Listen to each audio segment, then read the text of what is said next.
grant program. My name is Matt Russell, and I'm a branch chief at the AMS Grants Division. The IAG program is in our portfolio, and we're really excited to meet everybody today and to share more information about the program. Before we get started, I want to go over a few housekeeping items.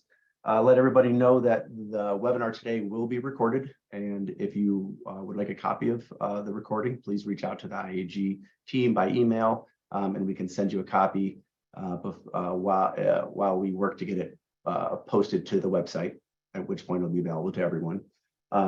We will be taking questions today through the chat, so we encourage you to put your questions in there, and we will be monitoring it throughout the call, and we'll take some breaks to answer questions, and we will do our very best to answer all the questions that come in today. But for any of the questions that we can't get to, we will follow up with the group after the call. And we appreciate you to ask any and all questions that you have about the program. That's what we're here for. And we're going to run through the slides. And there, again, we'll do our best to answer all the questions. And if we don't get to them, we will get to them at the end. Also ask that folks keep their microphones muted. It just helps with background noise as well. So with that, again, I would like to welcome everybody. And my name is Matt Russell. We're going to be going to the slides, and would like to start by handing it over to Gray Harris to do an introduction of the program. Thanks, Matt. Thanks, everyone. So glad you're here. Really excited to be presenting this grant opportunity to you. Many of you have already heard about this, are busy working on applications, and we're just here to reinforce all of that good work. My name is Gray Harris. I'm a food advisor with Rural Development at USDA. And, you know, this program is a remarkable effort, a partnership across 3 separate agencies at USDA. So it's Rural Development, Agriculture Marketing Service, and also the Office of Tribal Relations. And it's been a truly enriching and collaborative, deeply collaborative effort. And you're going to see sort of the fruits of that today and ongoing. So I'll leave it at that. I mean, this is part of the Biden-Harris effort to strengthen supply chains across the United States. And this one is a first of its kind, really focusing on Indigenous processing methods for tribal communities, for Indigenous species. I don't think there's been a program like this in the past, and we hope that there are many to come. So we're excited to pilot this effort and to work with you and for it to be successful. So with that, I'll wrap up my comments, and I'd love to pass this over to Josiah Griffin at the Office of Tribal Relations. Thank you so much, Gray. So aloha avakea. My name is Josiah Griffin. I am Native Hawaiian and Samoan, and I serve as the policy advisor here in the USDA Office of Tribal Relations for Economic Development and Food Systems. And as we start off today's webinar, I just want to thank you and thank Indian Country for your patience. Standing up a new program, particularly as Gray mentioned, where we're working across 3 arms of USDA, takes time.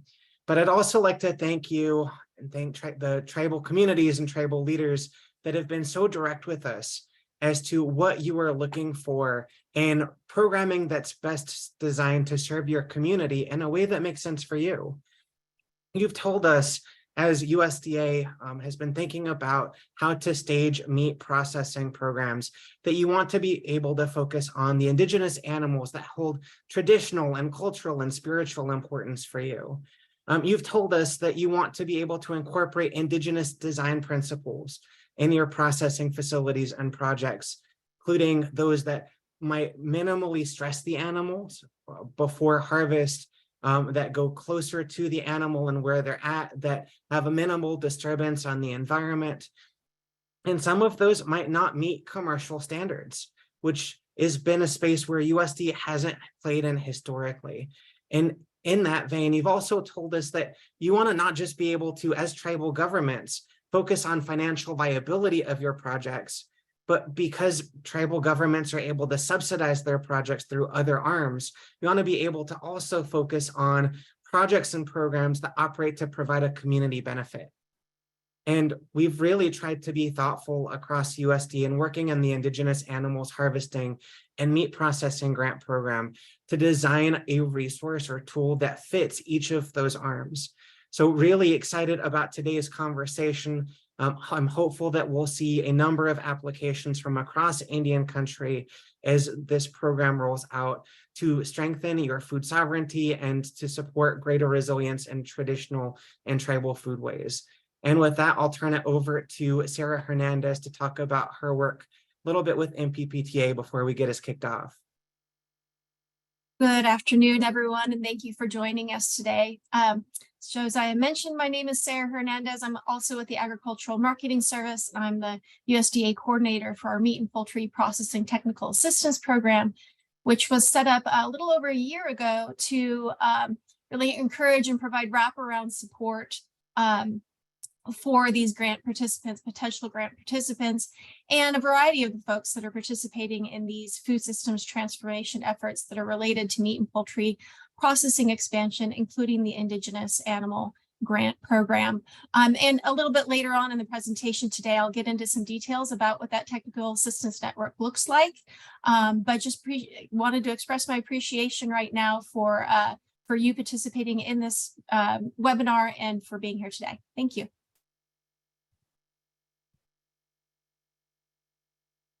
Thank you, everybody. We appreciate the introductions. We're excited to jump into the presentation today. So at this point, I'm going to turn the presentation over to our colleague, Melissa Nix.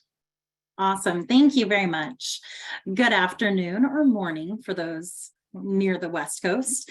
My name is Melissa Nix, and I am a team lead for the IAG here at AMS Grants Division, as well as another program called the RFSI.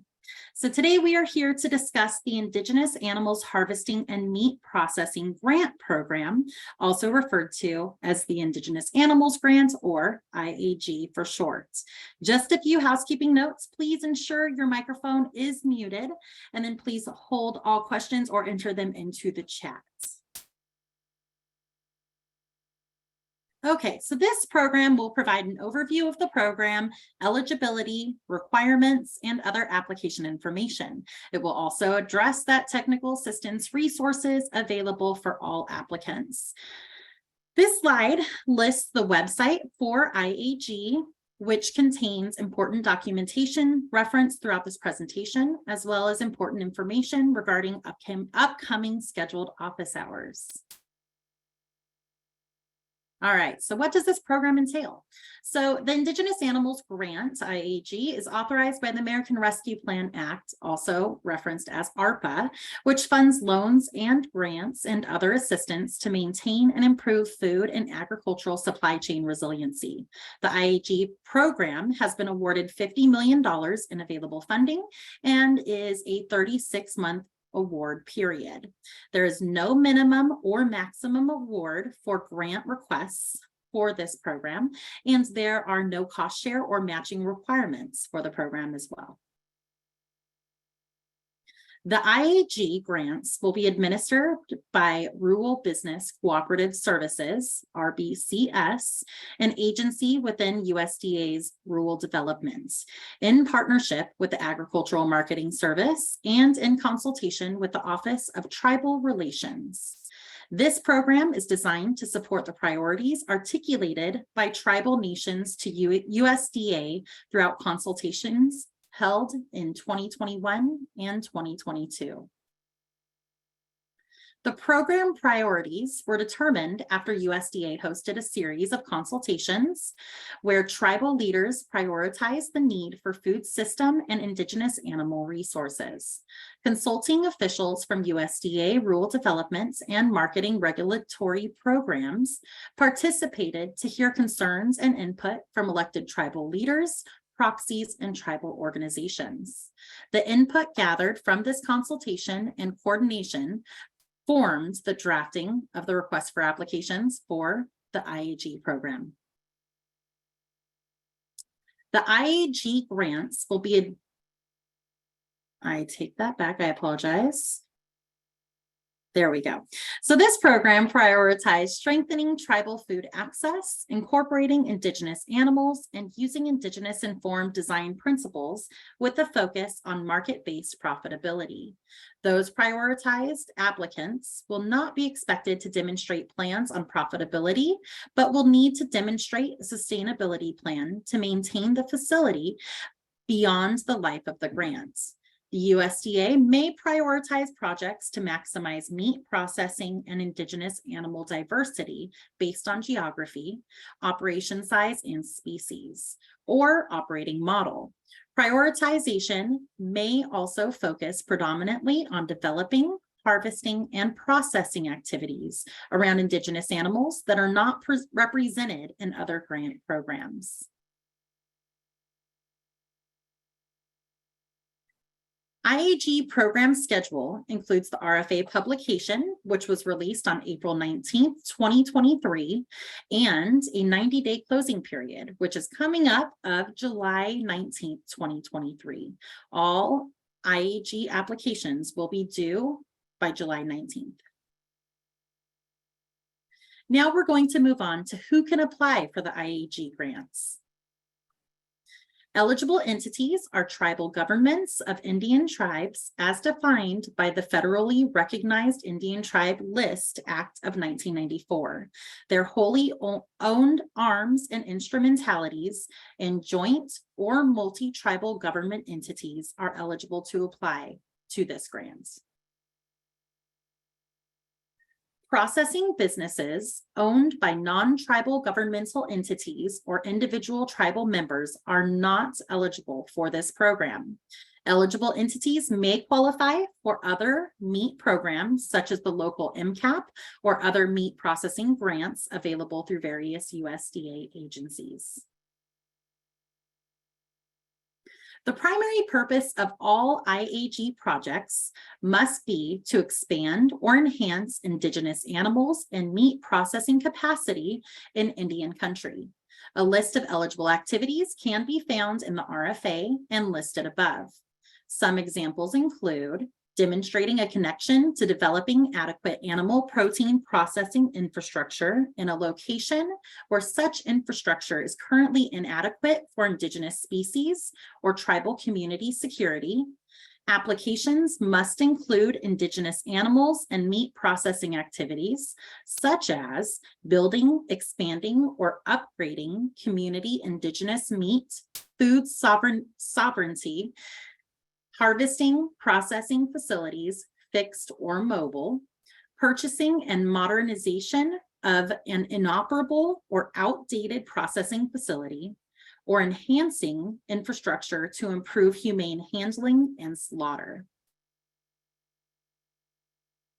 Equipment purchases are generally allowable as long as they support Indigenous animals harvest and meat processing and are previously approved within the accepted application. These purchases include processing, aggregation, or storage investments, value chain, supply chain innovations or upgrades, special purpose vehicles, which are vehicles specifically meant for mobile processing units or to transport animals for purpose of harvest and product development, packaging, and marketing of agriculture products. Purchases over $5,000 must be approved in writing by USDA as required by 2 CFR 200, Section 313. USDA must also monitor equipment until disposition in accordance with federal regulations, including the same 2 CFR 200, Section 313. Any amendments or updates to the application, including equipment, will be administered by RBCS, as mentioned earlier. Unallowable costs. Grant recipients may not use funds for purchase or land lease.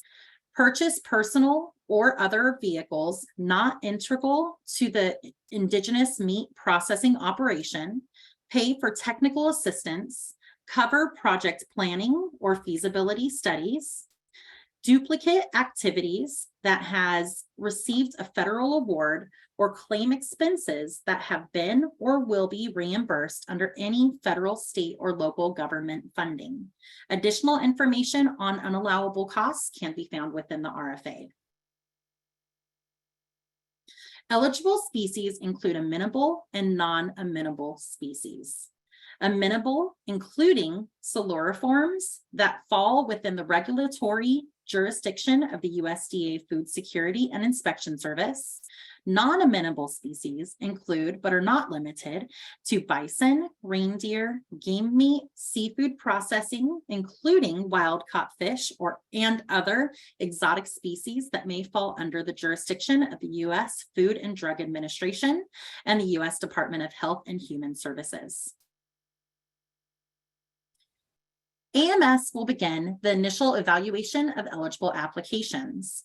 Each project type has its own specific evaluation criteria on a scale of 0 to 100. Evaluation scoring is based on the application's strengths and weaknesses. AMS strongly recommends that applicants compare their project proposals against the evaluation criteria. This is a good way to help ensure that the project aligns with program goals and objectives. Please note that your project narrative should be detailed and specific to your business and community. Avoid using generic or non-specific language. And once again, this evaluation criteria can be located within section 5.1 of the RFA. The initial review process we just went over. The National Environmental Policy Act, also known as NEPA, ensures agencies consider the significant environmental consequences of their proposed actions and inform the public about their decision-making. USDA Rural Development is responsible for ensuring that funded activities comply with NEPA as outlined in the above regulations. The Rural Business Cooperative Service, RBCS, requires NEPA and NHPA Section 106 compliance reviews prior to awarding grant funds. RBCS may also request additional information to complete. Let's move on to the section which will discuss applicant information and how to apply. This chart lists what an applicant needs to apply for an IAG grant. As a reminder, the application deadline is July 19th, 2023 at 11:59 p.m. Eastern Time. And applicants are encouraged to start the application process early. All applications must obtain a tax ID number or EIN and have an active registration and UEI in SAM.gov. All grant applications must be submitted through grants.gov. For these systems, AMS recommends that you begin the registration process early. That may take up to 2 weeks to activate. The RFA contains registration information and help desk contact information for grants.gov and SAM.gov. Please note that there is no cost to register or maintain an account in either of these systems. The Meat and Poultry Processing Capacity Technical Assistance Group, or MPPTA, is available at no cost to provide technical assistance to local meat processing grants, specifically the IAG applicants. For SAM.gov and grants.gov questions, please go to their websites for help desk contact information. We recommend you keep a record of any ticket or case numbers along with general correspondence they provide you. I'm now going to pass this over to my colleague, Sarah Hernandez, to discuss the Meat and Poultry Processing Capacity Technical Assistance a little more in detail. Thank you so much. Just a couple of notes about the Meat and Poultry Processing Technical Assistance Program. We have 7 organizations who we have formed cooperative agreements with to create this national network of technical assistance. Those organizations include 2 tribally affiliated organizations. One is the Flower Hill Institute, which operates out of the Jemez Pueblo in New Mexico, as well as an organization, another organization many of you are familiar with, the Intertribal Ag Council. In addition to those 2 organizations, we also have considerable experts and expertise available to you through the Niche Meat Processors Assistance Network, which operates out of Oregon State University, the American Meat Science Association, the American Association of Meat Processors, the Agricultural Utilization Research Institute, which operates in the Upper Midwest, as well as our most recent cooperator, which is the Tuskegee University down in Alabama. The concept here is that if you reach out to this technical assistance network, and I encourage you to do so wherever you are in your grant application process, and even if you have decided the IAG grant is not necessarily an opportunity for you, I would still encourage you to reach out to this technical assistance network, because what Flower Hill will do by reaching out to them is they will do an intake process with you, just have an informal conversation, and then really look across this network of TA providers and bring the right people to the table to have continuing discussions and provide that continuing support for your specific project, for your specific needs. And I can tell you to date that the TA network has fielded over 750 different technical assistance requests, not just for IAG, of course, but for a variety of different projects and grant programs and USDA programs. And these TA requests are coming in from every corner of the country, from dozens of tribal organizations, tribal affiliated organizations. And so really it is a very robust network of technical assistance that's available to you now and will continue to be available to you for years to come as these grants are awarded and as these grant projects get underway. I know that's a lot to take in, but please do go to that website when you get a chance. And certainly you can reach out to me if you would like to have a discussion about the technical assistance. But I would strongly encourage you reach right out to Flower Hill Institute and get that process started if you haven't already. Thank you, Sarah. Okay, so now you have heard a little bit more about the programs. I do see that there are some questions in the chat box.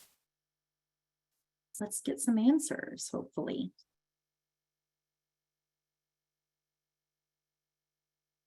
Melissa, we had one question about when will equipment be approved? And here, where's the question? How do we get approval for equipment over $5,000? Do we need to contact someone at USDA?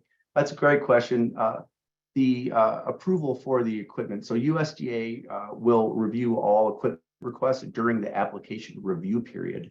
And so when submitting an application, you should describe the need for the equipment and all the relevant budget information in the application. During the review process, USDA will review it. And if selected for funding, then the equipment would be approved. And if there's any changes that need to happen to it, or if there's any concerns, that would then be just a discussion between the USDA and the applicant entity. So thank you. It was also asked if we will be sharing the slides for this presentation. Yes, the slides are actually already available on the IAG website, which is linked in the chats.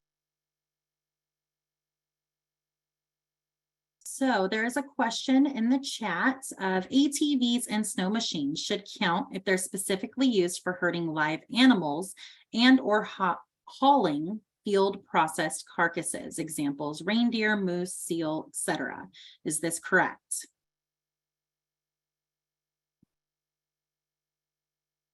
Another good question. The important thing is without getting into the detail, specific nuances of individual projects, because equipment or vehicles may be eligible, may not be eligible. It really depends on the context of the larger project. And so the important thing is to describe the need in your application and the need and why it's necessary for your project and how it helps meet the goals of the project and how it's outlined. And so as a general guidance, that is, I think, the best information to share at this point. If you have more specific questions, we encourage everybody to reach out to us individually. But in general, special purpose equipment is allowable if it as part of a project and helps meet the goals and objectives that are allowable under the program. Thank you. There is another question in the chat. Why are only tribes eligible to apply? We are a salmon and seafood processing business owned by tribal members. Several tribes support us, but don't have capacity to own their own seafood processing plants. We're not eligible for other USDA programs like MCAP. I see that as kind of a two-part question. Josiah, are you able to speak to the original design of the program and eligible entities, and then I can touch base on some of the other programs that may be relevant. Certainly, and thank you for raising that question specifically. So as Melissa Nix mentioned in the request for applications, federally recognized tribal governments, wholly owned tribal arms and instrumentalities, and multi-tribal government entities are eligible and welcome to apply. Through this program, USDA is explicitly recognizing our government-to-government relationship with tribal nations, including tribal nation-owned enterprises, with the goal, as mentioned in the request for applications, of supporting tribal self-governance and tribal nation economic development interest. And so for any of those potential applications that may be of interest from non-tribal nation entities, we'd encourage you to work through your tribal government, including potentially to be an administrator or a manager of the processing facility. But the application itself would need to come through one of those three types of entities, and USDA has started to do eligible entity or eligible applicant reviews as requested to provide assurance on whether the prospective applicant would be identified as eligible by USDA to participate in this program.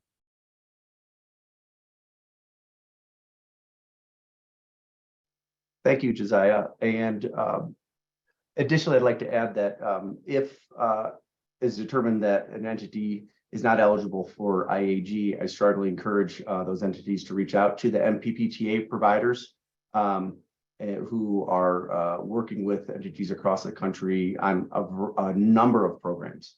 And so there may be another program that is a really good fit, and encourage you to work with them on that. So thank you.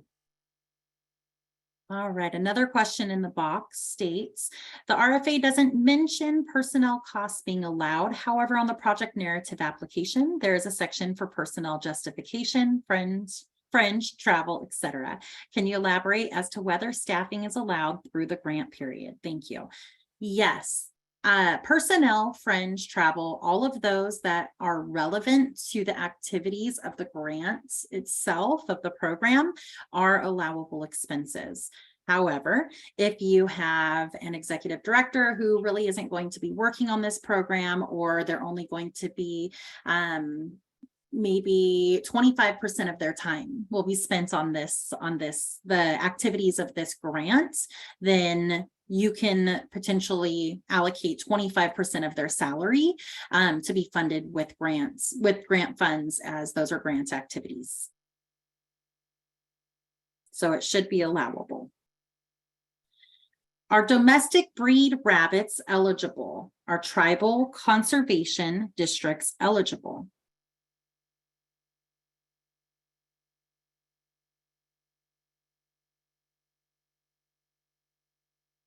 It's a great question. I'll take a crack at this and open it up for anyone else that might be interested in responding on the USDA side. So we've purposefully left the definition of indigenous animals I think I'm saying this correctly, non-exclusive. So we are relying on tribal governments to be able to identify what are the indigenous animals that are culturally, traditionally, and spiritually important to them.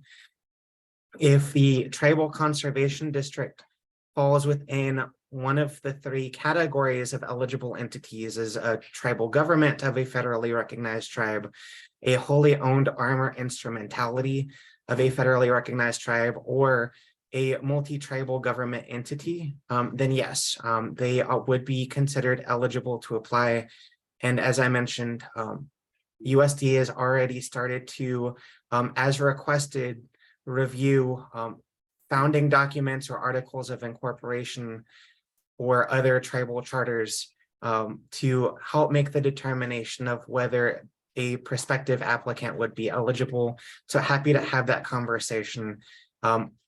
It may have been mentioned already, but the website, the email address that we are using to accept any of these types of questions is iag@usda.gov.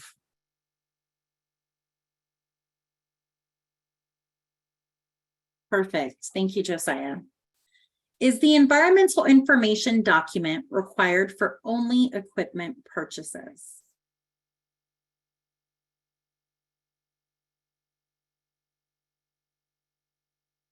You're on mute, Nat.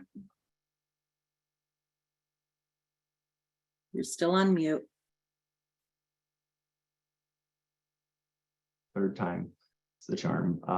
It's a great question. I don't know the answer to that. We do have colleagues that we're working with specifically on the environmental side, or maybe Ted might know the answer to that. But if we can't get the answer here, we can follow up and get that information to you. Different levels of the environmental that are required, but for equipment and for construction. So most of the time, the largest burden for environmental review comes with construction when you're actually disturbing the earth. So keep that in mind. So in addition to equipment, which most of the time is a categorical exclusion, when you're doing any sort of development of real property and disturbing the ground, there's going to be environmental review that's required. Thank you.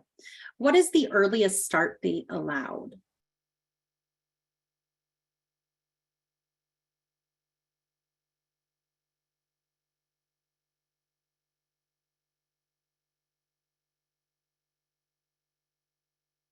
Technically, you cannot start on a project until your notice of award has been issued.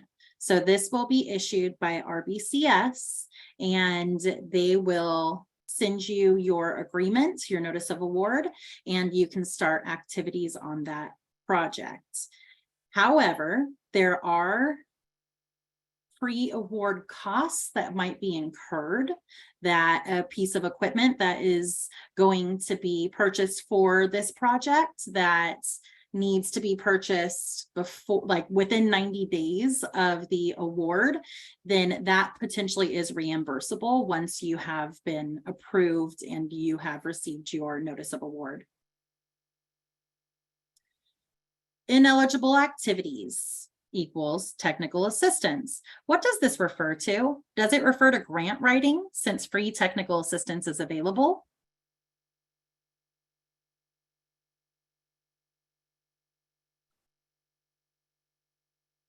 I can speak briefly to that and then turn it to our colleagues as well. That is one area that is typical for grant programs in general when referring to technical assistance is for those costs incurred if you get a grant writer. So that is one of the areas that this is referring to. Looks like Sarah joined us well, so I'll turn it over to her as well. Yeah, I just did want to mention that free technical assistance that's available through the Meat and Poultry Processing Technical Assistance Program does not provide grant writers. I like to describe it as we help you do your homework, but we're not going to do your homework for you. So those technical assistance experts can review your project proposal. They can give you suggestions. They can provide you guidance, but they cannot write your proposal for you, nor can they write a grant, do that grant writing for you. So I just wanted to make that clarification. I read the question a little differently, so if Jill could maybe explain, but my take on it was, can you use this grant to provide technical assistance for meat and poultry or meat processing for indigenous animals? This is not a technical assistance program. Rural development and AMS and other federal programs are technical assistance programs where you can apply to provide technical assistance. This is for equipment and the meat processing facilities and associated costs. So that was my take on the question. Thank you. To piggyback off of, and I apologize if I've pronounced your name incorrectly, Leda's comments, can tribal co-ops, ANCSA, core, nonprofits, etc., apply if they receive tribal resolutions designating them to utilize funds on their behalf? Josiah or Ted? This is a tricky question. So if you could follow up with us, we'd really appreciate that. But because of the definition of tribes that are using, ANCSCOs aren't necessarily directly eligible, which I think folks realize, which is driving the question. A better relationship would be if one of the eligible applicants could be the applicant and you would be supporting their application. That's certainly acceptable. And you could partner with that tribe or a multi-tribal organization as defined in the FOA as well. But we have had some specific questions on there where certain nonprofits in Alaska are authorized to provide self-governance support and receive self-governance funds for the tribes. And in that relationship, have the authority to act on behalf of those tribes when it comes to applying for grants. So if you find yourself in one of those specific question or specific scenarios, please reach out to us and we may be able to get to yes, or we may be able to direct you to work with one of the eligible applicants. Thanks, Melissa. I don't know if Josiah wanted to add anything. No, I think that you summarized that really nicely. Thank you, Ted. Perfect. Thank you both. Is there a charge for using technical assistance providers? If you're referring to the MPPTA, no, there is not. All right. How specific does the equipment and building budget need to get? For example, I have many rough quotes, but without paying for some of the services, architecture, or plans, I can't get a firm pricing.